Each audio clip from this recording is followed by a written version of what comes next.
नवीद अहमद है, ये रोज़गार के सिलसिला में सऊदी अरब में भी मुकीम रहा। इसका जो ताल्लुक़ है वो एक मख़सूस मज़हबी जमात के साथ बताया गया है, लेकिन कोई बहुत ज़्यादा गहरा ताल्लुक़ नहीं बताया गया।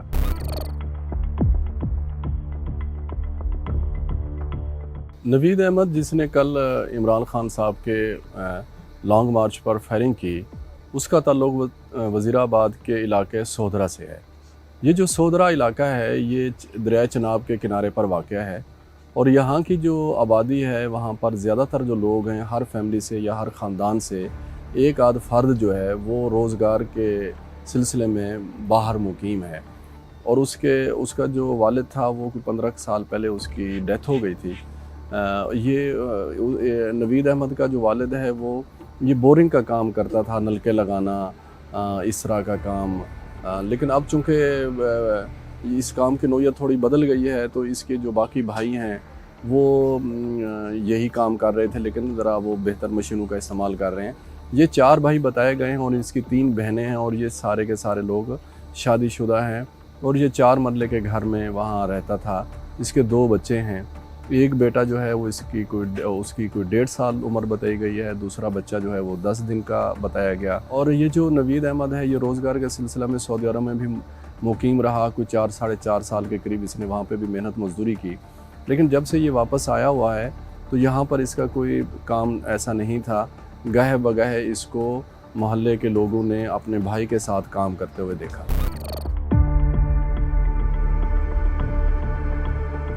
पर्टिकुलरली उस कल्प्रेट की बात अगर करें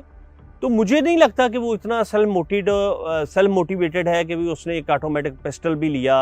और फिर उसने इमरान खान को भी जज कर लिया कि इस बंदे को मैंने मारना है। तो बेसिकली पोलराइजेशन तो सोसाइटी में है कि मजहबी तौर पे लोग इतनी उन्होंने अपने लिए हदबंदी कर ली है कि अगर किसी एक पार्टी की तरफ हैं, आप सोशल मीडिया देख लें। और आपने सियालकोट और वज़ीराबाद उस इलाके की बात की तो अभी पिछले साल वहाँ जो श्रीलंकन को भी मारा गया, तो मैं ज़ाती तौर पे समझता हूँ कि अगर वहाँ एक थानेदार उस बर वक्त पहुँच जाता तो ये वाक़या ना होता। बेसिकली ये है कि जिस तरह हमारी सोसाइटी में मज़हब से वाबस्ता लोगों को और जो वायलेंस करने वाले लोग हैं उनको जिस तरह स्टेट प्रोटेक्ट करती है, वो सबसे बड़ी हिंड्रेंस है जो लॉ इन्फोर्समेंट एजेंसीज़ हैं उनको लगाम डालने पे और उनको रोकने पे, जो बुनियाद परस्तों को आइडलाइज किया जाता है सोसाइटी या स्टेट की सतह पे।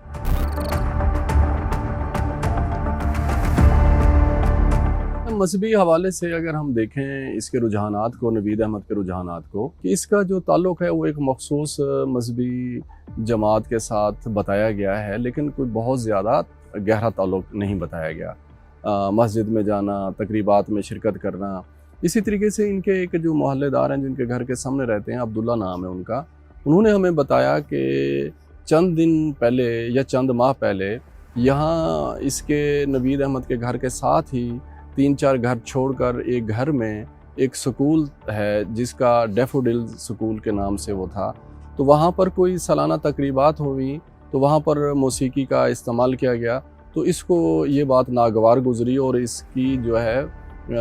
इंतज़ामिया से, स्कूल की इंतज़ामिया से तल्ख़ कलामी भी इस हवाले से हुई।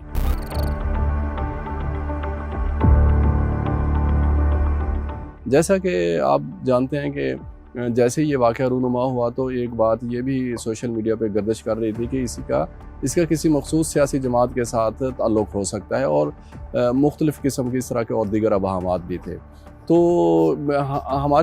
हमारी रिसर्च के मुताबिक इस तरह का इसका किसी सियासी जमात के साथ इसकी कोई वाबस्तगी नहीं महसूस की गई। जैसा कि उसके 2 वीडियो बयान भी सामने आए हैं, उसमें भी उसने जो गुफ्तगू की है वो किसी हद तक मजहबी सतह पर है, लेकिन वो सियासी सतह पर इसकी कोई वाबस्तगी हमें नज़र नहीं आती।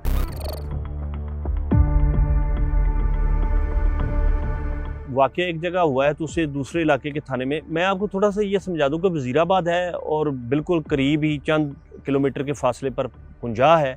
और चूँकि वो जो इंतज़ामी सतह पे वज़ीराबाद को अभी चूँकि ज़िले का दर्जा दे दिया गया है और गुजरात बिल्कुल साथ जो बिल्कुल बाउंड्री उसकी वज़ीराबाद की दरिया चनाब है और दूसरी साइड पे गुजरात है और इस साइड पे वज़ीराबाद का इलाका है। یعنی وہ کوئی بہت دور علاقہ نہیں ہے. تو وہ شاید لا اینڈ آرڈر کی سچویشن کو مینٹین کرنے کے لیے کہ چونکہ عمران خان کی بہت بڑی فین فالوئنگ ہے تو وہ لوگوں نے یہ کہا کہ لوگ مشتعل بھی ہوں گے, تو شاید اس وقت جو انتظامیہ ہے, پولیس انتظامیہ, اس نے یہ سوچا ہو کہ لا اینڈ آرڈر سچویشن پیدا نہ ہو, تو انہوں نے ان کو کلپریٹ کو وہاں شفٹ کر دیا.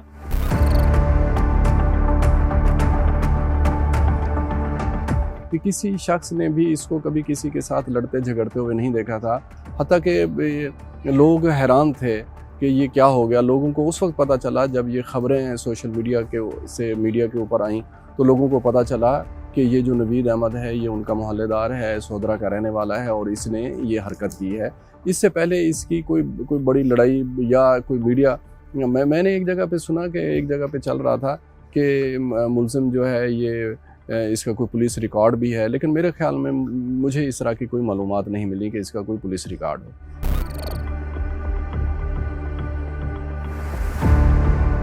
میں اس کو بنیادی طور پہ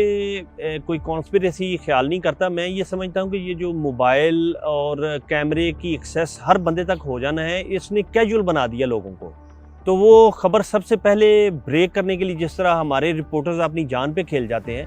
تو اسی طرح اپنے لوگوں کو, قریبی لوگوں کو, بعض اوقات اس طرح یعنی پرسنل لوگوں کی ویڈیوز بھی لیک ہو جاتی ہیں کہ اس وقت وہ بناتے ہیں جی یہ ہماری میموری کے لیے رہے گا یا دوستوں کو شیئر کریں گے. تو غالباً وہ تھانے کے کسی اہلکار نے, وہ آپ نے دیکھا ہے کہ وہ پروفیشنل کیمرہ مین نہیں ہے, وہ فریم ہل رہا ہے, تو وہ غالباً کسی اہلکار نے بنا کے اپنے دوستوں کو وہ واٹس ایپ کیا, تو وہ پھر ظاہر ہے وائرل ہو گیا, پھر اگلے سے اگلے بندے تک بات چلی جاتی ہے. لیکن مجھے یہ کہ جو ایس او پیز ہیں پولیس کے, اس میں لوپ ہول نظر آتا ہے کہ اتنا ہائی پروفائل کیس اور اتنا ہائی پروفائل کلپریٹ اور جو ملزم ہے اس کی جو سٹیٹمنٹ ہے وہ کیجول رویے کی وجہ سے وہ فوراً وائرل ہوگی.